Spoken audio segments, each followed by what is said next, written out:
টি-20 ক্রিকেটকে বিদায় জানিয়েছেন বেশ আগেই, তবে অস্ত্র জমা পড়লেও তো ট্রেনিং জমা দেয়া হয় না। বাংলাদেশের সেরা ওপেনার তো আর বিশ্বকাপ চলাকালে তা থেকে দূরে থাকতে পারেন না। তাই চলতি আসরে তামিম ইকবালকে বলা যায় full time analyst.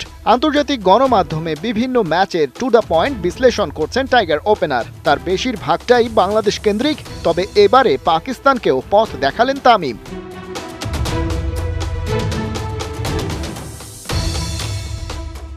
Men in গ্রিনদের প্রতি নিজের সহমর্মিতা জানাতে তামিম বেছে নিয়েছেন সামাজিক যোগাযোগ মাধ্যম এক্সকে। গ্রুপ পর্বে নিজেদের একটা ম্যাচ বাকি থাকতেই এলিমিনেট হওয়া দলটার প্রতি দুঃখ প্রকাশ করেছেন।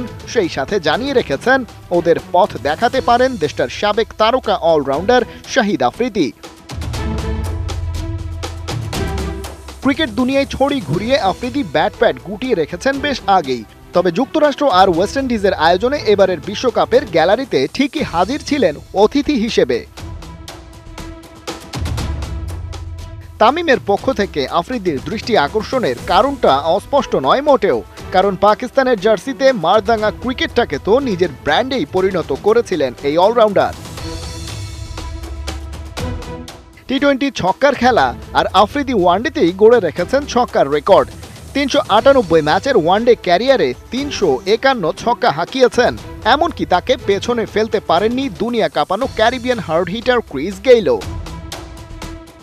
আফ্রিদির বেশ কয়েকটা ইন্টারন্যাশনাল রেকর্ড এখনও অক্ষত। সর্বোচ্চ ছক্কার রেকর্ড তো আছেই, সেই সাথে সবচেয়ে কম বয়সে সেঞ্চুরির প্রশ্নেও এখনও তাকে পেছনে ফেলতে পারেনি কেউ।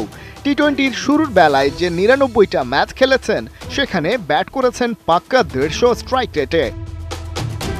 আর এই ঘরানার ব্যাটিংয়েই ধুঁকছে পাকিস্তান। এক বাবর আজম আর মোহাম্মদ রিজওয়ানের ওপর দাঁড়িয়ে দলটার বর্তমান ব্যাটিং অর্ডার, যদিও তাদের ঘোরানো রানের চাকা গতিশীল হয় না খুব একটা। আর টপ অর্ডারে ওই দুজন ব্যর্থ মানেই পাকিস্তানের ব্যাটিং অর্ডার হুড়মুড় করে ভেঙে পড়া। এই সমস্যার সমাধান এনে দিতে পারেন শাহিদ আফ্রিদি। বাংলাদেশের সাবেক ওয়ানডে কাপ্তান অন্তত তাই মনে করেন। ব্যাটিং কনসালটেন্ট হিসেবে থাকতে তো পারেনি, বোলিংয়ের ক্ষেত্রেও সাবেক এই অলরাউন্ডারের তালিম নিতে পারেন শাদাব খান, ইফতিখাররা। এই বিশ্বকাপের বেলা তো ফুরিয়েছে আগেই। আগামীতে পাকিস্তান ফিরে আসবে আপন শক্তিতে, তামিমের পক্ষ থেকে মিলেছে সেই শুভকামনা। খালিদ জামিল, একাত্তর।